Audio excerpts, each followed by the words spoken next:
getting cooler. So definitely not complaining about that. Oh So yeah. I'm loving it. I'm loving it. The weather is perfect. I'm a little disappointed that it's tank top season's coming to an yeah, end. But man. We had a rough run this year, man. Everything going on in the world, it was couldn't really get it off like I wanted to. Couldn't really get in the streets like I wanted to, but right. you know, gotta I, gotta make do. So I'm trying to, you know, I hope you didn't make it out to at least one beach somewhere out there on the coast somewhere. no, man. It it got away from me, man. It got let me say that. But I really don't. Sometimes they got those late temperature increases. So I may have an opportunity to try to sneak something in there before it really gets fall for real. So Yeah, yeah. Being up here in Virginia, we already hitting the 60s and oh yeah, 70s. yeah, So yeah, we was able to squeeze out a couple of beach days yeah, yeah. prior to the cold weather coming in. So so long tank top season, and time to pull out the gray sweatpants. Hey man, So great sweatpants season is upon us, man. Hey, I'm ready for I'm telling it. you, I'm it's ready gonna be for rough. it. It's gonna be So rough this year, man, because I'm tired of being in the house. I'm gonna, I hey, feel I'm you. rebelling now. Hey, Uh, I'm out here. Hey, I feel you. All right, man. So, hey, so this is our first episode. This going to be like our introduction here to our perspective channels and our brand. We've known each other for 20 years. We go back to 2000. yes, sir. We met in high school. We both was in honors classes. We met in English honors. Yep. I don't even remember who the teacher was. Oh Uh, my God. Yeah, you got me, bro. I can't. yeah. I don't even remember what I ate last week. You talking about You talking about teachers from high school? Right. I have no clue who she was, but I know that's where we first met. Cracking jokes and stuff, and I think you said like either right next to me or behind me. I think I So sat behind you. yeah, so that's what we met, and I was in the band. Yeah. I think he was on. I think he was playing football. I didn't play until sophomore year, but I did play a little bit, but yeah, you was and then we was in the Bone. Wasn't we talking about Bone Yep. Thugs? Yep. Bone. Yep. I was a Yeah, huge Bone man. fan. Yeah, yeah. Yep. So so here we are, 20 years later. We both representing our own fitness brands, and fitness and wellness and health is a major part of our lifestyle. And how did you end up getting into fitness? Let's see. We got to go back almost a decade. So after I left Jacksonville, I moved to Orlando for 4 years. So like 2007 to 2011. I was living in Orlando. I was working at a credit union down there. I wasn't doing nothing involved with fitness whatsoever. I would pretty much work, grab something from Wendy's, Hmm. go home, cook some ramen noodles, and go about my business, man. So around 2011, I really just wanted a change of scenery, just a refresher. I was 25, and I just decided, man, I need to get out of Florida. I need to just go somewhere and start anew. So I have family here in Atlanta, so that's what kind of leaned me towards Atlanta. So one of the things that I wanted to do within that transition was get more serious about, being active, because, I used to be, I'm not gonna say like lifting weights, but I used to like play, basketball, football a lot, just recreationally. And, those things kind of started to dwindle down, and I started seeing myself just living a very mundane life as far as like activity wise. So it was just, for me, it was just something that I couldn't, I just had enough, man. And even like the first day I decided to work out, I was working out with my brother, and I can't remember what exercise it was that I used to be able to do in my sleep. Maybe it was a pull up, maybe it's bench press, a certain weight on a bench press, but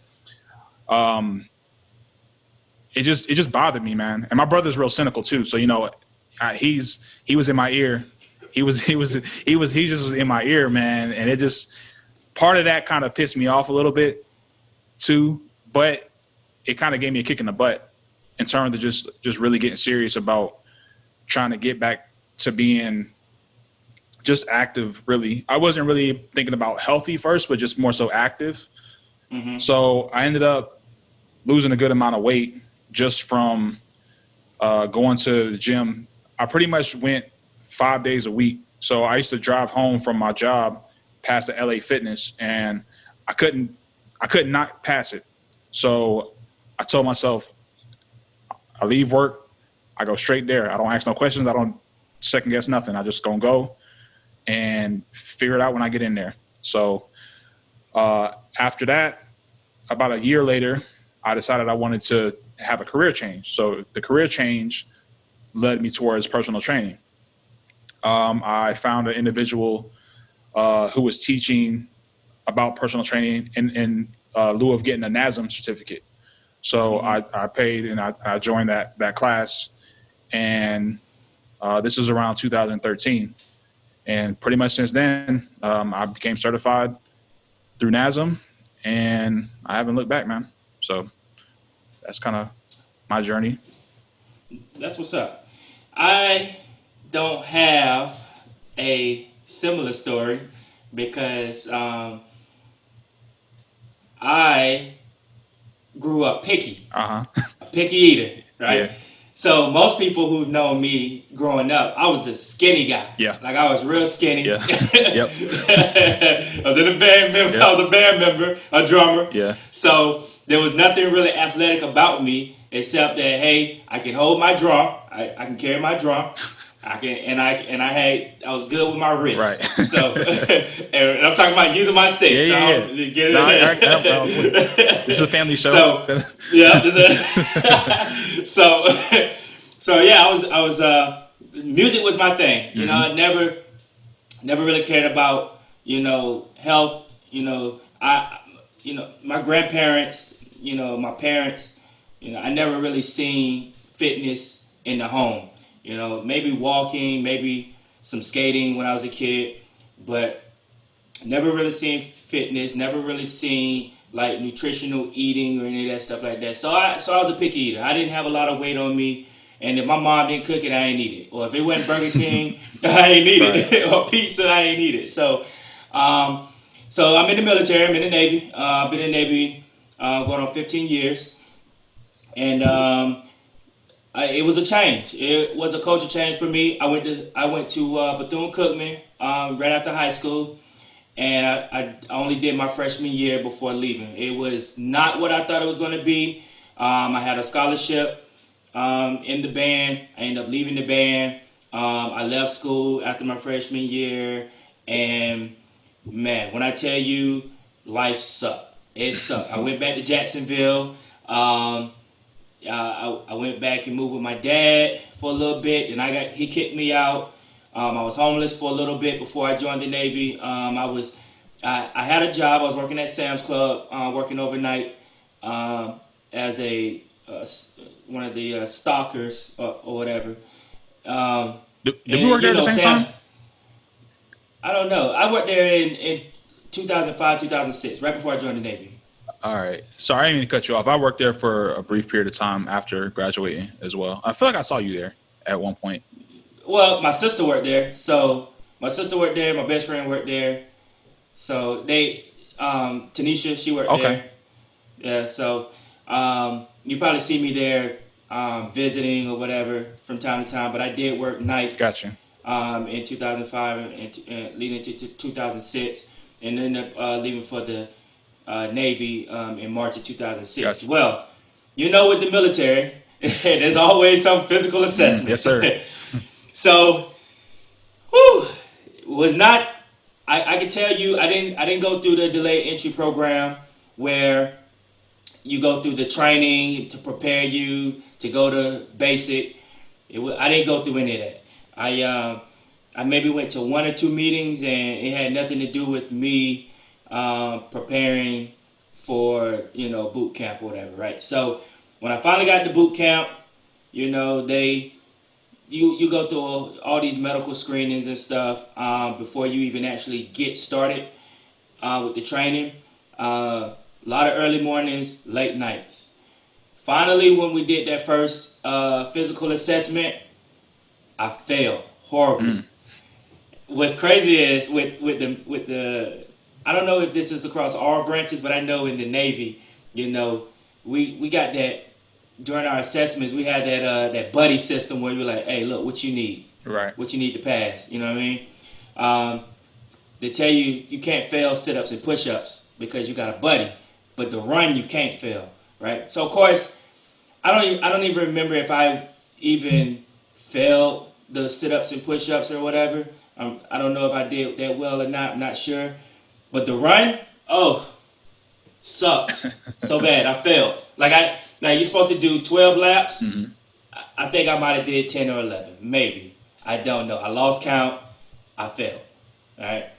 And I felt bad because of the fact that getting out there and during our PT sessions, it's something about your nerves. You're not being able to perform, knowing you're not ready or whatever, knowing that you haven't been doing all the necessary hydration and nutrition and training on your own, that when it comes time to do these physical assessments, you're just not going to perform well. Right. So for me, I ended up making it out of boot camp. When I made it out of boot camp, I still did not take it upon myself to get more into, training on my own and doing everything the right way, to prepare myself. I didn't actually get into fitness until maybe 2013, the end of 2013 is when I got into it. Granted, I was hitting the gym here and there, because when you're on the ship, it ain't really, there's some things you can do, but probably one of the most consistent things you can do that's available is go to the gym. So, I don't think I got serious until about 2013. That's when I finally got on shore duty. I saw Planet Fitness. I used to see the commercials all the time. In the area where we lived at, we used to shop in the area, so I would see the Planet Fitness in the shopping center. And I think just one day I was like, you know what? Let me just go ahead and just get me a membership. Probably the driving force for that was I got tired of seeing buff dudes around me, man. Like everybody buff, everybody wearing their tank tops and stuff, shirts off. And me, I can't. I'm the guy that gets in the pool with his shirt on. So I decided, okay, I'm gonna walk in here. I'm gonna get me a membership. And the very first day, it was actually night, because I was just getting off watch, and I said, you know what? I told my wife I'm gonna go by Planet Fitness. I'm gonna get a workout in before I come home. That night, I pull up at the Planet Fitness. I look at all the cars in the parking lot. I'm like, man, it's packed. I'll be back tomorrow.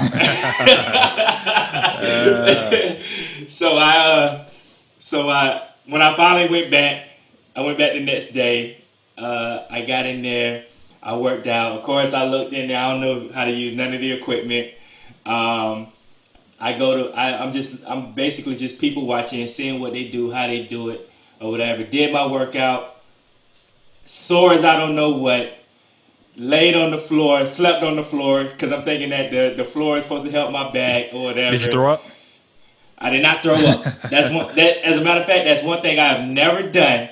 I can be proud to say I've never thrown up. You should be proud. You don't. That's a rite of passage. I felt proud after I threw up. I was like, okay, now. No. I see, and you know what? I almost felt like until I became a fitness leader. Because that's what they call us in the Navy. We're fitness leaders. Gotcha. So until I became a fitness leader, I always thought that you had to be fat, overweight to puke, right? Until when I became a fitness leader, I have seen so many people who look like they were in shape. Like, look, there's no reason why. I'm talking about young kids too, because I didn't become a fitness leader until 2016. 16. And when I tell you, at least every cycle, because our cycles are in 2 cycles, right? You have a spring and a fall cycle for fitness assessments. And I kid you not, at least one person will pass out, throw up and pass out during the fitness cycles every time. Like I have a running streak that one person will always pass. And they're not like old people, because the old people are the ones that surprise you. Yeah. The ones that are up in age. It's the young kids. Right. It's the 20-year-olds, 19-year-olds. I'm like, oh my gosh, man, what are you doing? You just got out of boot camp.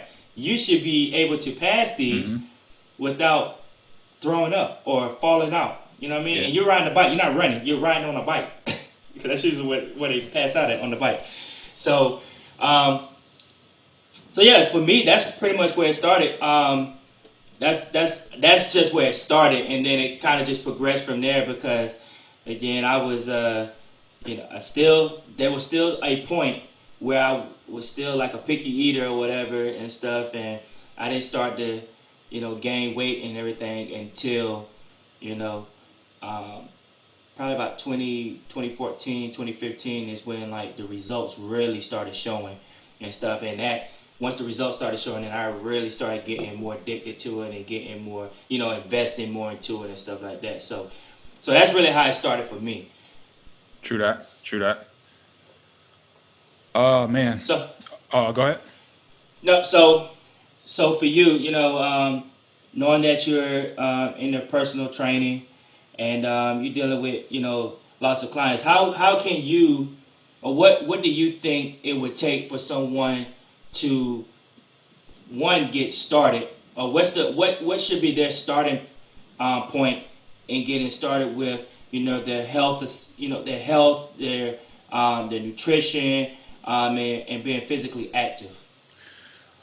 Well, I would say that it really depends on the person. So what I mean by that is for the individual who is just anti-workout, anti-eating right, and they don't want to do anything that's associated with being healthy until they want to actually do something, I usually tell them to start with one thing physical, one thing in the nutritious realm, nutrition area.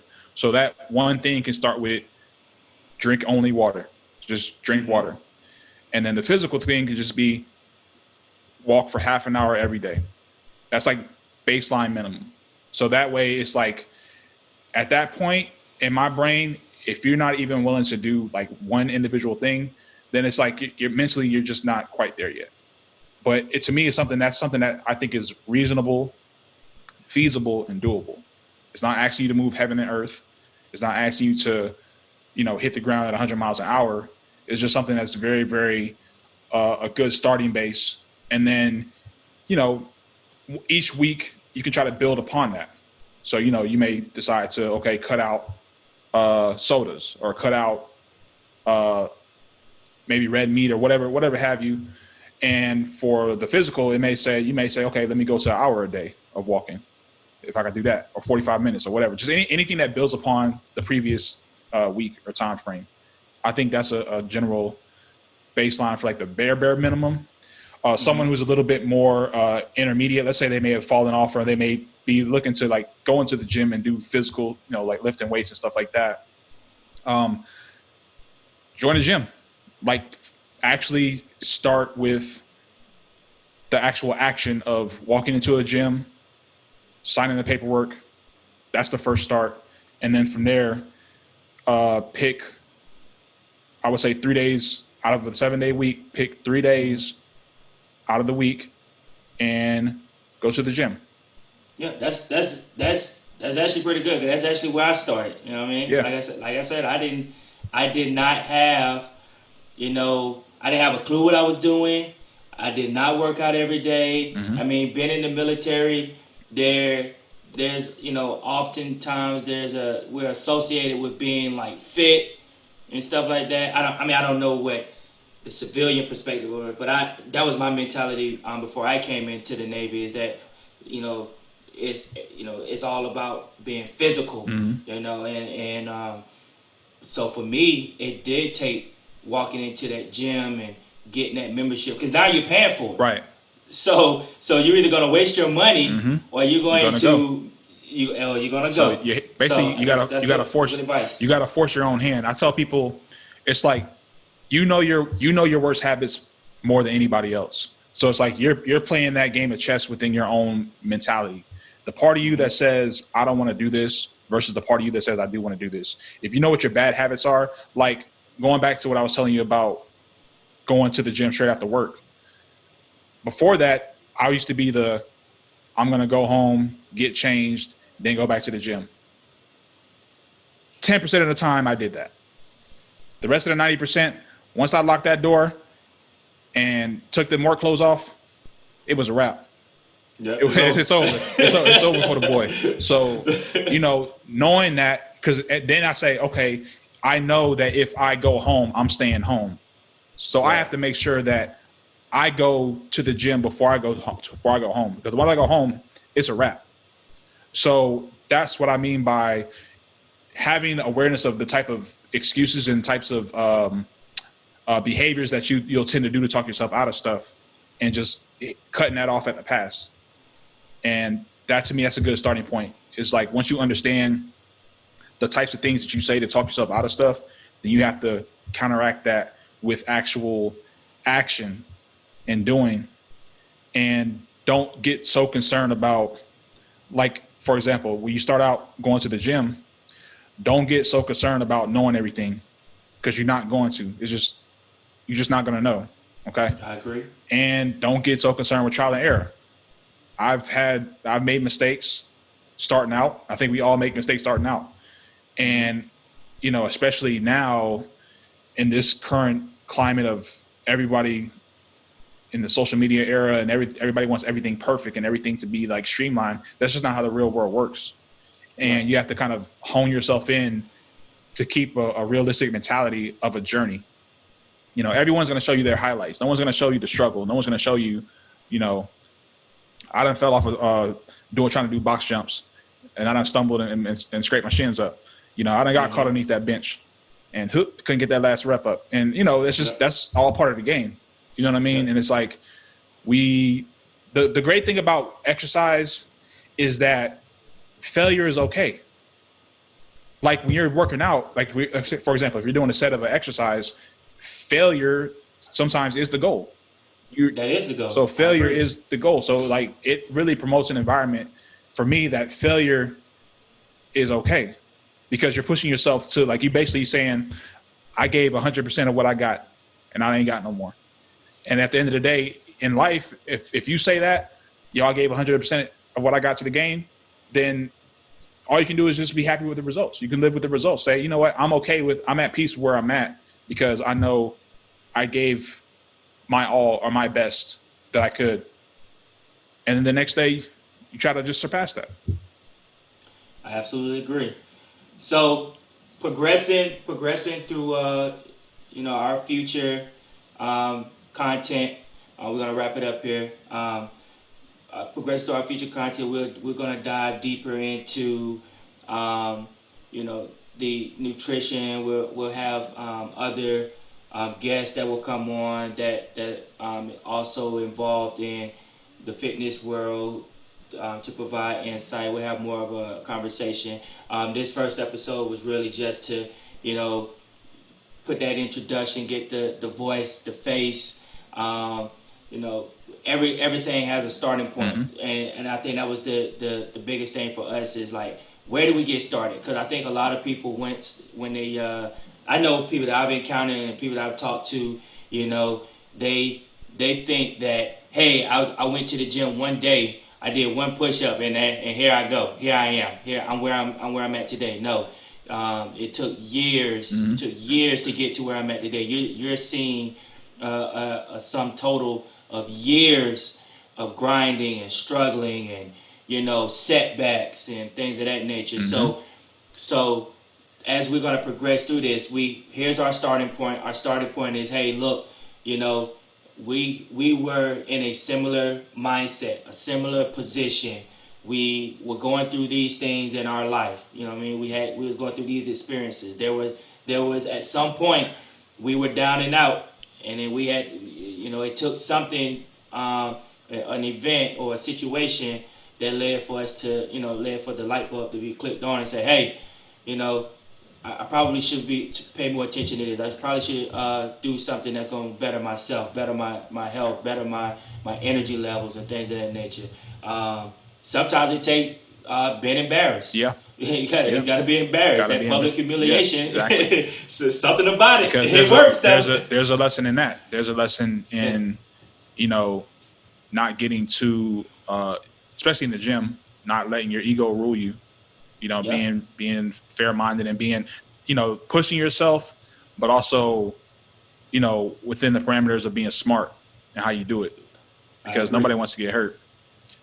So, but yeah, I think this is a great starting point. And one thing that I think is so great about fitness as well, and I'll say this in closing, and then we can wrap it up. But, you know, just like the content that we're going to be trying to put out on this channel, you know, this is our first episode, or this is our first piece of content. And like you said, is it perfect? Maybe, maybe not, but it's all about getting it done. And I think that's a good parallel in the fitness space. You know, done is better than perfect. I don't know where I heard that from, but I've heard that quote, and it's stuck with me for the longest time. It's really helped me to go forth with doing stuff as opposed to trying to wait for a perfect opportunity, a perfect scenario, a perfect situation. And sometimes you'll be waiting until you're in the ground. So sometimes it's just about getting it done. So I like that. I'm excited, man. I'm excited to, you know, move forward with this and hopefully, you know, just expound on what we've been building on. And, you know, this is a good start for us, man. So yes, sir. Absolutely. I like it. I appreciate you joining me this week. And I look forward to next week as we continue on with our fitness talk, bro. Yes, sir. Yes, sir. My man. All right, man. All right, man. Be safe. Take it easy. All right, man. Yep. Peace. Bye.